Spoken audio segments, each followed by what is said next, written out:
Hello everyone.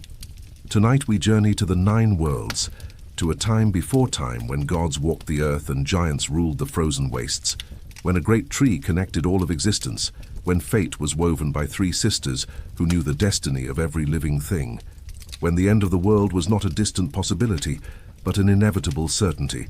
You might imagine Norse mythology as simple adventure stories, tales of thunder gods and tricksters. But tonight, set that simplification aside. You are not merely a listener. You are sitting in a Viking longhouse in the depths of winter, the fire crackling, mead warming your hands as the skald begins to weave the tales that gave meaning to existence. These are not children's stories. They are profound meditations on fate, on courage, on the certainty of death and the choice to face it with dignity. So before we enter the Nine Worlds, take a moment to like the video if these mythological journeys speak to you. And let me know in the comments where you're listening from tonight. Now, settle in, find comfort, close your eyes if you wish. Let the modern world fade away. There is nothing you need to do. Only listen to the rhythm of ancient poetry. Listen to the tales that Vikings told to make sense of their harsh world. Take a deep breath. Let go of the present. And let me tell you about the gods who knew they were doomed yet fought anyway. In the beginning, there was nothing. Not darkness, not light, not existence itself. There was only Ginnungagap, the yawning void, the great emptiness between two realms. To the north lay Niflheim, the world of ice, mist, and freezing rivers. To the south burned Muspelheim, the realm of fire, where the fire giant Surtur waited with his flaming sword for the end of all things. Where the heat of Muspelheim met the frost of Niflheim, creation began. The ice melted. From the drops emerged the first being, Ymir, the primordial giant. He was not good or evil, he simply was. As he slept, he sweated, and from his sweat came more giants, the Jotnar, the ancient enemies of gods and men. From the melting ice came also Audumla, the primordial cow who sustained Ymir with her milk. She licked the salty ice for nourishment, and as she licked, she freed another being, Buri, the first of the gods. Buri had a son, Bor, who married Bestla, a giantess. From this union came three brothers, Odin, Vili, and Ve. These three brothers looked upon Ymir and saw chaos that needed ordering. In an act of cosmic violence that would set the pattern for all that followed, they killed Ymir. From his body, they created the world. His flesh became the earth, his blood became the seas and lakes, his bones became mountains. His teeth became rocks and pebbles. His skull became the dome of the sky, held up at 4 points by 4 dwarves. His brains were scattered to become the clouds. Even his eyebrows found purpose, formed into a protective wall called Midgard, the Middle Earth, where humans would one day live. But creation was not complete. In the center of all existence, the brothers placed a great tree, Yggdrasil, the world tree. It was not merely a tree, but the axis of reality itself, connecting all 9 worlds in its roots and branches. At the top of Yggdrasil, in the highest branches, sat Asgard, home of the Aesir gods. Below it, Midgard, the world of humans, connected to Asgard by Bifrost, the Rainbow Bridge. Beneath Midgard lay the dark realm of Svartalfheim, home of the dwarves, master craftsmen who worked in the depths of the earth. There was Vanaheim, home of the Vanir, the older gods of fertility and nature. Alfheim, realm of the light elves. Niflheim, the primordial world of ice and mist. Muspelheim, the realm of fire. Jotunheim, the land of the giants. And deepest of all, Helheim, the realm of the dead, ruled by Hel, daughter of Loki. Yggdrasil was constantly under threat.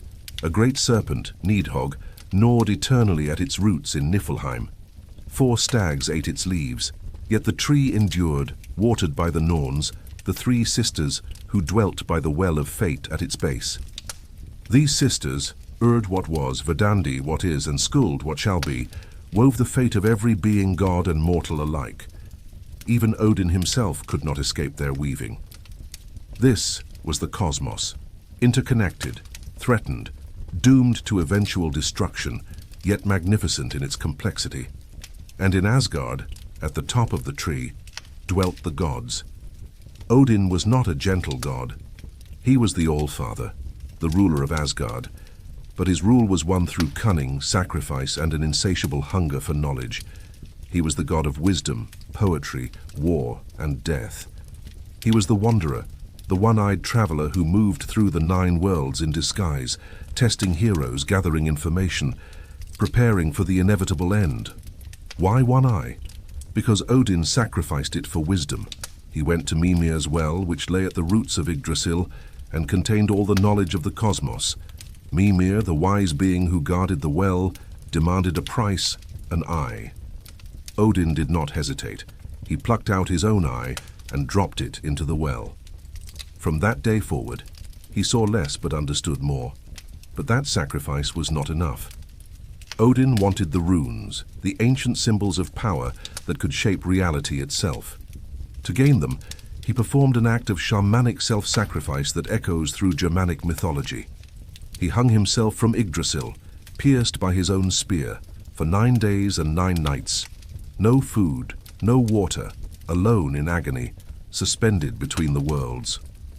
At the end of the 9th night, as he hung dying, the runes revealed themselves to him. He seized them, fell from the tree, and was reborn with the knowledge of the runes. This is the paradox of Odin. The highest god willingly made himself the lowest, the sacrifice and the recipient of sacrifice. It is a pattern of death and rebirth, of suffering as the price of wisdom. It is shamanic initiation as cosmic truth. Odin was attended by 2 ravens, Hugin, Thought, and Munin, Memory, who flew across the 9 worlds each day and returned to whisper news into his ears. He rode Sleipnir, the 8-legged horse, swiftest of all steeds, born from Loki's union with a giant stallion, a story we will return to. He wielded Gungnir, the spear that never missed its mark, forged by dwarves and inscribed with runes. But Odin was also deeply troubled. He knew the future. He knew that Ragnarok, the twilight of the gods, was coming. He knew he would die, devoured by the great wolf Fenrir. Knowing this, he spent his existence preparing. He gathered the greatest warriors who died in battle, the Einherjar, to Valhalla, his great hall in Asgard. There they feasted and fought, preparing for the final battle. He sought prophecies, consulted the dead, questioned the Norns, but fate could not be changed, only delayed. Odin represents the Norse ideal of wisdom through suffering, the acceptance of inevitable doom, and the refusal to surrender despite knowing the end. He is not all-powerful. He is limited, mortal in his immortality, doomed yet defiant. This makes him profoundly human, despite being the king of gods. If Odin was complex and brooding, Thor was simple and glorious. The god of thunder was the most beloved god in the Norse pantheon, the protector of both gods and humans, the one who stood between civilization and chaos. While Odin schemed and wandered, Thor acted. He was direct, honest, immensely strong, and devoted to fighting the enemies of order, the giants. Thor was Odin's son, though his mother was Jord, the personification of Earth herself. He lived in Bilskirnir, a hall with 540 rooms in the realm of Thrudheim. He was enormous, red-bearded, with an appetite to match his size. He could drink entire oceans, as he once nearly did in a story. He could wrestle the physical manifestation of old age itself, and almost one which terrified even the giants. His most precious possession was Mjolnir, the hammer forged by dwarven smiths. It was the most powerful weapon in existence. When thrown, it always hit its target, and always returned to Thor's hand. When struck against something, it made the sound of thunder. It could level mountains, kill giants, and consecrate marriages and births. It was a weapon and a symbol of protection. Vikings wore small hammer amulets, seeking Thor's blessing. To wield Mjolnir, Thor needed Megingjord a magical belt that doubled his already prodigious strength, and Jarngreipr iron gloves that allowed him to grasp the hammer's short handle, shortened because Loki, in the form of a fly, had interfered with its forging. Thor traveled in a chariot pulled by 2 goats, Tangrisnir and Tangenjoster, whom he could kill, eat, and resurrect the next day by waving Mjolnir over their bones. The myths are filled with Thor's journeys to Jotunheim, the land of giants, to fight the enemies of order. In one famous tale, Thor and Loki journeyed to Utgard, the citadel of the giant king Utgard Loki, not the Loki, but a giant with a similar name. There they were subjected to a series of contests that seemed to humiliate them. Thor could not drain a drinking horn, not knowing it was connected to the ocean itself. He could not lift a cat, which was actually Jormungandr, the world serpent in disguise. He wrestled an old woman and was forced to one knee. She was old age personified. Only later did Utgard Loki reveal the truth. Thor had performed impossible feats. He had lowered the ocean level and nearly lifted the world serpent that encircled Midgard. Even the giants feared what he had almost accomplished. Thor's greatest enemy was Jormungandr, the Midgard serpent. One of Loki's monstrous children, the serpent was so large it encircled the entire world, biting its own tail. Thor and Jormungandr were destined to meet at Ragnarok, where Thor would kill the serpent, but die from its poison 9 steps later. Thor represents protection, reliability, and straightforward courage. He is the god farmers prayed to for rain and protection from storms. He is the god warriors invoked before battle. He lacks Odin's complexity, but provides something perhaps more valuable: the assurance that someone strong and good stands between you and the chaos of the giants. In a harsh world, that assurance meant everything. Loki is the most complex, contradictory, and fascinating figure in Norse mythology. He is not a god, though he lives among them. He is a Jotun, a giant, though smaller than most. He is Odin's blood brother, bound by oaths, yet he is the ultimate betrayer. He is clever, charming, cowardly, cruel, creative, and ultimately responsible for bringing about Ragnarok. Loki's parentage is telling. His father was Farbauti, a giant whose name means cruel striker, and his mother was Laufey, Tree Island. He represents the wild, unpredictable forces of nature, neither wholly evil nor wholly good, but deeply ambiguous. Loki is a shapeshifter. He can become a salmon, a fly, a mare, an old woman, anything. This fluidity of form mirrors his fluidity of allegiance. He helps the gods as often as he harms them, though his help often comes at a price and his harm is increasingly malicious. Many of the gods' greatest treasures exist because of Loki's mischief and his attempts to fix what he broke. When he cut off Sif's golden hair, Thor's wife, Thor threatened to break every bone in his body. To make amends, Loki went to the dwarves and commissioned replacement hair made of real gold that would grow like natural hair. While there, he tricked 2 groups of dwarven smiths into a contest, resulting in the creation of Odin's spear Gungnir, his ring Draupnir, Thor's hammer Mjolnir, Freya's golden boar, and Freya's ship Skidbladnir. But Loki also created terrible things. He fathered 3 monstrous children with the giantess Angerboda, Fenrir the wolf, Jormungandr the serpent, and Hel, the ruler of the dead. The gods, warned by prophecy that these children would bring great harm, took action. They threw Jormungandr into the ocean, where he grew to encircle the world. They cast Hel into Niflheim, where she became queen of the dishonorable dead. And Fenrir they tried to bind. The binding of Fenrir is a crucial myth. The wolf grew so large and fierce that the gods feared him. They commissioned the dwarves to create Gleipnir, a magical ribbon made of impossible things: the sound of a cat's footfall, the beard of a woman, the roots of a mountain, the sinews of a bear, the breath of a fish, and the spittle of a bird. It seemed delicate but was unbreakable. They challenged Fenrir to test his strength against it. The wolf was suspicious, but agreed on condition that one of the gods place a hand in his mouth as pledge of good faith. Only Tyr, god of war and justice, had the courage. When Fenrir could not break free and realized he had been tricked, he bit off Tyr's hand. Fenrir would remain bound until Ragnarok, when he would break free and devour Odin. Loki's ultimate crime was the murder of Balder, the most beloved of the gods. Balder, son of Odin and Frigg, was having nightmares of his own death. His mother made everything in existence swear not to harm him, except mistletoe, which seemed too young and harmless. The gods made a game of throwing weapons at Balder, knowing nothing could hurt him. But Loki discovered the mistletoe loophole. He fashioned a dart from mistletoe and gave it to Hoder, Balder's blind brother, guiding his hand to throw it. The dart pierced Balder's heart, and he fell dead. The god's grief was immeasurable. For this, Loki was punished with exquisite cruelty. He was bound to 3 rocks with the entrails of his own son. Above him, the gods placed a serpent whose venom dripped onto his face. His faithful wife Sigyn stays beside him, catching the venom in a bowl.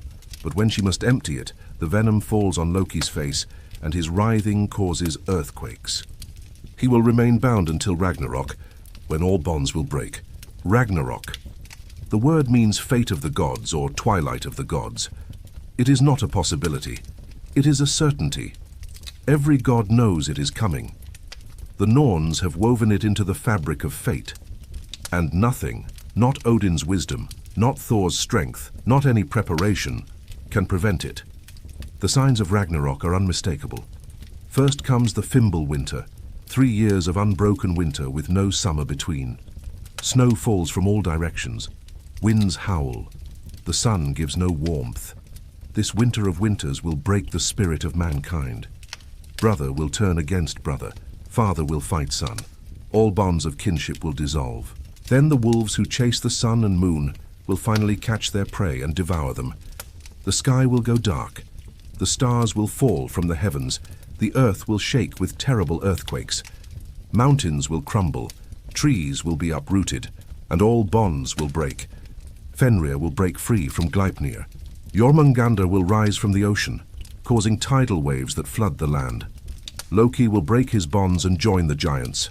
From Muspelheim, the fire giant Surtur will lead his forces across Bifrost, the Rainbow Bridge, which will shatter under their weight. The dead will rise from Helheim, sailing in a ship made of dead men's nails. The giants from Jotunheim will march on Asgard. Heimdall, the watchman of the gods, will sound his horn Gjallarhorn, alerting the gods to the final battle. Odin will ride forth from Valhalla with the Einherjar, his army of honored dead. The gods will arm themselves and ride to Vigrid, the great plain, where the final battle will be fought. The battles are legendary and terrible. Odin will face Fenrir, the All-Father, who sacrificed so much for wisdom, who prepared for this moment for eons, will be devoured by the wolf. But Vidar, Odin's son, will avenge him, tearing Fenrir's jaws apart. Thor will battle Jormungandr. The god of thunder will kill the world serpent, fulfilling their destiny. But the serpent's venom will claim him, and Thor will take 9 steps before falling dead. Freyr, the god of summer and fertility, will fight Surtur. But Freyr once gave his sword to win the giantess Gerd as his bride, and he will fall to Surtur's flaming blade. Tyr and Garm, the hound of hell, will slay each other. Heimdall and Loki, ancient enemies, will kill one another. Surtur will set the 9 worlds aflame. Yggdrasil itself will burn. The earth will sink into the sea. The sky will go dark. Everything will end. But, and this is crucial, that is not the end of the story. From the waters, the earth will rise again, green and fertile. The sun will have a daughter who will ride across the new sky. Some of the gods will survive. Vidar and Vali, sons of Odin. Modi and Magni, sons of Thor, will inherit Mjolnir. Balder and Hoder will return from Helheim reconciled. They will sit in the grass of Idavol, where Asgard once stood, and speak of the old times. 2 humans will survive, hidden in Yggdrasil's branches, Leif and Lifthrasir. From them, humanity will be reborn. The new world will be better than the old, free from the conflicts that doomed the first creation. This is the profound message of Norse mythology. The cycle continues. Destruction is inevitable, but so is rebirth. The world is not eternal, but neither is its destruction final. There is a deep acceptance of transience coupled with hope for renewal. The Norse worldview was not optimistic in the modern sense. The gods were not all-powerful. They knew they would die. Fate could not be changed. But they chose to live with courage anyway, to fight even knowing they would lose, to create beauty and order even knowing it was temporary. This is why the Viking warriors fought so fearlessly. Death was certain, whether in battle or in bed. But death in battle with a weapon in hand meant joining Odin in Valhalla, feasting and fighting until called to Ragnarok. It meant facing the inevitable end with the gods themselves. It meant choosing how to meet your fate, even if you could not escape it. Part 7. The Wisdom of the Norns. What do these myths mean? What did they offer to the people who believed in them? First, they explained a harsh world. The Norse lived in Scandinavia, where winters were long and brutal, where survival was uncertain, where violence was common.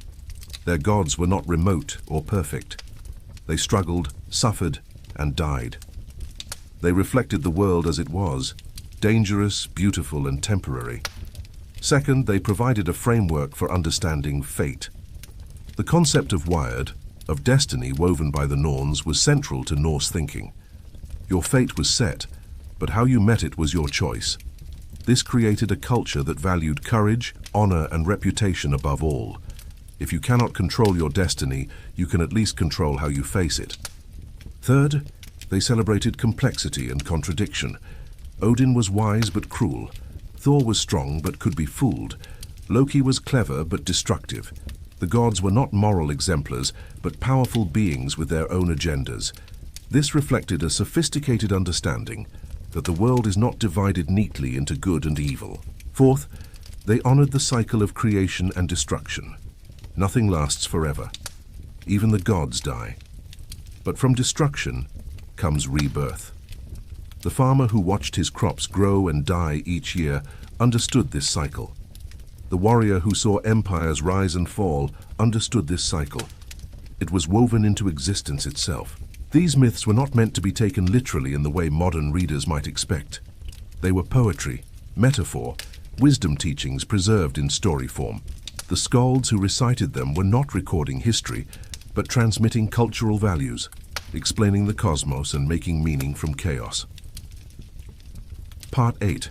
The Echoes in Our World. Norse mythology did not die with the conversion of Scandinavia to Christianity. It went underground, preserved in poetry and folk tales. In the 13th century, the Icelandic scholar Snorri Sturluson wrote the Prose Edda, collecting and explaining the old myths for a Christian audience who no longer understood them.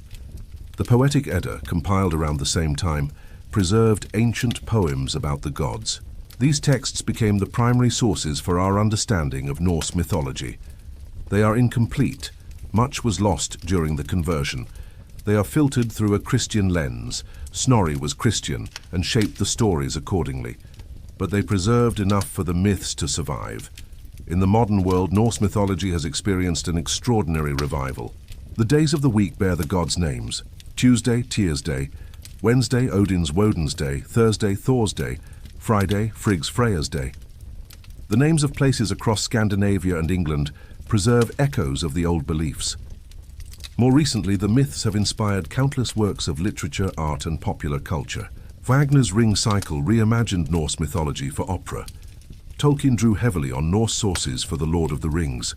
Marvel's Thor brought the god to modern audiences, though in a form that would puzzle the Vikings.